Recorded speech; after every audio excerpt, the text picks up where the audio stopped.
So dear friends, welcome back to श्रीम लर्नो अड्डा। तो यहाँ पे है मेरे पास क्लास 12 का केमिस्ट्री का पेपर। यहाँ पे मैं डिस्कस करने जा रहा हूँ सेक्शन बी, क्योंकि सेक्शन ए मैंने जो था वो अच्छे से डिस्कस कर दिया है अपने पिछले वाली वीडियोस में। आप जाकर उसमें देख सकते हो, मैंने इसका सोल्यूशन अच्छे से डिस्कस कर दिया है। वहाँ पर मैंने बहुत अच्छे से इसको डिस्कस किया है और मैंने जो जो बताया था कि ये इंपॉर्टेंट टॉपिक्स आपके केमिस्ट्री में आने वाली है, जो भी मैंने अपनी स्टडी में बताया था, काफ़ी ज़्यादा चीज़ें उसी से मैच करते हुए आई हैं। जो मैंने आपको एक चीज़ बताई थी कि पीवाईक्यू से मैक्सिमम क्वेश्चन उठ के आते हैं, देख लीजिए। मैंने आपको दिखाया था पिछली वीडियो में कि कैसे यहाँ पे मैक्सिमम क्वेश्चन पीवाईक्यू सूट के आए हैं, और यहाँ पे भी दिखाने वाला हूँ कैसे क्वेश्चन आपके पीवाईक्यू सूट के आए हैं डायरेक्टली। अगर किसी ने अगर प्रैक्टिस किया होगा तो बहुत ईजिली कर लेगा। तो देखिए, define the following terms order of reaction क्या होता है। The power depending of the on the rate of concentration of all the reactants order of reaction कराती है। एक्टिवेशन एनर्जी क्या होती है। The minimum amount of extra energy required by reacting molecules to get converted into a by product. फिर आपका था यहाँ पे 18 gram of non volatile solute is dissolve in 200 gram of H2O freezes at 272.07 kelvin. Calculate the molar mass of solute. KF की value 1.86 kelvin kilogram per mole देकर रखा है। तो यहाँ पे आपको 18 ग्राम देकर रखा है, क्या है, सोल्यूट का मास दिया है, यानी क्या हो जाएगा यहाँ पे आपका 18/m हो जाएगा। एंड यहाँ पे लिखा है 200 ग्राम ऑफ H2O दिया है, यानी यहाँ पे हो जाएगा आपका 200/1000, राइट, 1000। तो आपका कुछ इस टाइप का हो जाएगा। ये आपकी आ जाएगी m की वैल्यू, ये क्या आ जाएगी, स्मॉल m की वैल्यू आ जाएगी यहाँ पे, जो कि होती है ये मोल्स हो गया ऊपर आपका, और नीचे आ गया answer 1000 kg of solvent, right. उसके बाद आपको यहाँ से m ही निकालना था, तो सॉल्व करने पे m की वैल्यू 180 ग्राम आएगी, और आपका यहाँ पे ये जो delta TF equal to KF into m मतलब मोलैलिटी जो थी आपकी मल्टीप्लाई होगी, इसी से आपका आंसर आएगा। तो डेल्टा TF क्या हो जाएगा, 273 केल्विन, 273 केल्विन माइनस 272.07 केल्विन। तो आपका आंसर आएगा इसमें 0.93 केल्विन आंसर आएगा। KF की वैल्यू आपको देकर रखी है, यहाँ से आप स्मॉल m की वैल्यू निकाल लोगे, अब पुट करोगे, आंसर 180 ग्राम आएगा।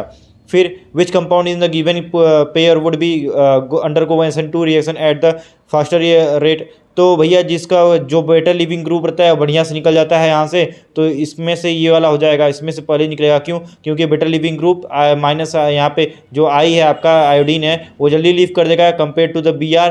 तो I is a good leaving group and because of bond dissociation energy is less required to break the bond. फिर यहाँ पे अरेंज द फॉलोइंग कंपाउंड्स, तो यहाँ आपको इंक्रीजिंग ऑर्डर में इनके बॉइलिंग पॉइंट्स को अरेंज करना था। तो यहाँ पे आपको आइसोमर्स भी नहीं बना के दिए हैं। सबसे बड़ी बात यह है कि आइसोमर्स नहीं दिया है एक ही प्रोडक्ट का बना के। तो यहाँ पे आप मासेस से कंपेयर कर सकते हो। तो सबसे ज़्यादा मास है आपका आइडोब्यूटेन का, 1 आइडोब्यूटेन का, तो इसका बॉइलिंग पॉइंट सबसे ज़्यादा होगा। फिर ब्रोमीन का, फिर क्लोरीन का, फिर यहाँ पे ब्यूटेन का। तो ये आपका 1 2 3 4 ये ऑर्डर होगा, ठीक। आगे बढ़ते हैं। फिर यहाँ पे 20 वाले क्वेश्चन में देखिए, write the step wise mechanism of nucleophilic addition reactions in the carbonyl compounds. तो यहाँ पे आपको लिखना था रिएक्शंस इसका। तो देख लीजिए, मैंने लिख के रखा है यहाँ पे आपका कार्बोनिल कंपाउंड का रिएक्शन, कोई भी आप लिख सकते थे, यहाँ पे मैंने एक लिख के दिया है आपके लिए, ठीक। और how will you convert the following toluene to benzoic acid, ethanol to three hydroxybutanol. आपको करना था, तो बहुत ईजी आपको कन्वर्जन सिखाया गया है। फिर उसके बाद फिर what happens when the glucose reacts with bromine water, बताइए। ये आपके एमसीक्यू में ही क्वेश्चन था, सेट नंबर 1 के एमसीक्यू में ही क्वेश्चन था इसका, जो आपका दिखा देता हूं मैं अभी, रुकिए। देखिए यहाँ पे दिया है oxidation of primary alcohols to aldehydes bromine water. तो यहाँ पे आपका तो आंसर यहाँ पे दिया है। जो बच्चा दिमाग लगा के यहाँ से लिख दिया होगा उसको भी आधे नंबर तो कम से कम मिल ही जाएगा। एग्जैक्ट आंसर तो नहीं है, बट आधा नंबर मिल जाएगा, है ना। क्योंकि इसका एग्जैक्ट आंसर जो होगा यहाँ पे होगा glucose gets oxidise to 6 carboxylic acid, है ना। 6 कार्बोक्सिलिक एसिड या फिर 6 कार्बन ग्रुप में कन्वर्ट हो जाता है वो आराम से ब्रोमीन वाटर की वजह से। फिर यहाँ पे B, 2 bases are mentioned below, identify which is present in DNA and which one is RNA। भैया मैंने अपने स्ट्रेटजी वाली वीडियो में आपको बता कर रखा था, AGCT एंड AGCU वाला जो ट्रिक होता है उसको याद कीजिएगा। स्ट्रेटजी वाले में और इंपॉर्टेंट टॉपिक वाले मैंने अपनी वीडियो में आपको बता कर रखा था कि ये दोनों चीज़ याद कीजिएगा, AGCT AGCU। AGCU जो होता है यूरासिल उसमें होता है RNA में, एंड AGCT थायमिन जो होता है वो DNA में होता है, ठीक। ड्रॉ द ज्योमेट्रिकल आइसोमर्स, भैया NCERT के पेज नंबर 252 पे प्रिंट है, देख लीजिएगा। NCERT से आपका उठ कर आया है। तो यहाँ पे देख लीजिए, मैंने इसका स्ट्रक्चर बना के रखा है, जाके 252 पे आप रेफरेंस ले सकते हैं। Right the electronic configuration of D4 ion if delta not is less than P on the basis of the crystal field theory. तो T2G 3 इलेक्ट्रॉन चले जाएंगे 2G में, एंड 1 इलेक्ट्रॉन चले जाएगा 1G में, ठीक। वही आपको डायग्राम बनाना है, यहाँ पे जगह नहीं इसलिए डायग्राम नहीं बना पाया। What is made by the unidentate ligand, भैया वो लिगेंड जो बाउंड होता है सिर्फ एक सिंगल मेटल आयन डोनर से, है कि नहीं, उसी को यूनिडेंटेड कहते हैं। एक एग्जांपल देख लीजिए, Cl नेगेटिव, H2, NH3 आपके एनसीईआरटी के एग्जांपल्स हैं।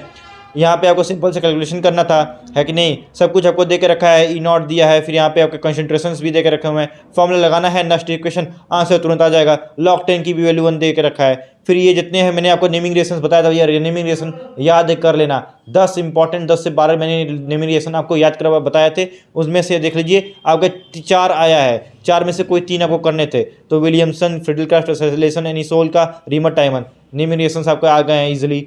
आगे बढ़ते हैं, फिर यहाँ पे देख लीजिए आपका 25 का question, give chemical test to distinguish between the, मैंने आपको कहा था रिएजेंट भी याद कर लीजिएगा, टेस्ट भी याद कर लीजिएगा। रिएजेंट भी पूछा है, आपको दिखा देते हैं, रिएजेंट भी यहाँ पे पूछा हुआ है। हाइजेनबर्ग का रिएजेंट क्वेश्चन नंबर फर्स्ट देख लीजिए, बी का first, what is Heisenberg reagent, देख लीजिए।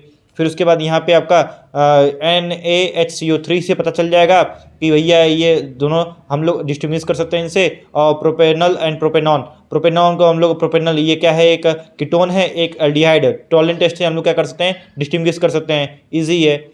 विच one of the given compounds is a stronger acid and why, यहाँ पे F स्ट्रॉन्गर होगा, क्यों, क्योंकि ये COH से ज़्यादा पास में है, तो COH को क्या होगा, ज़्यादा इससे इलेक्ट्रॉन विड्रॉ कर पाएगा, ज़्यादा स्टेबलाइज कर पाएगा, इसलिए स्ट्रॉन्गर एसिड होगा कंपेयर टू दिस, क्योंकि ये COH से काफ़ी दूर F लगा हुआ है मेरा, ठीक। Explain the following terms, essential amino acid क्या होता है, जो हमको डाइट के थ्रू लेना पड़ा है, जो हमारे बॉडी में नहीं बनता है। पेप्टाइड बॉन्ड क्या होता है, it is amide formed between the COH group and NH2 group, NH2 और COH के ग्रुप के बीच में ये अमाइड बॉन्ड रहता है जो फॉर्म होता है, उसी को पेप्टाइड बॉन्ड कहते हैं।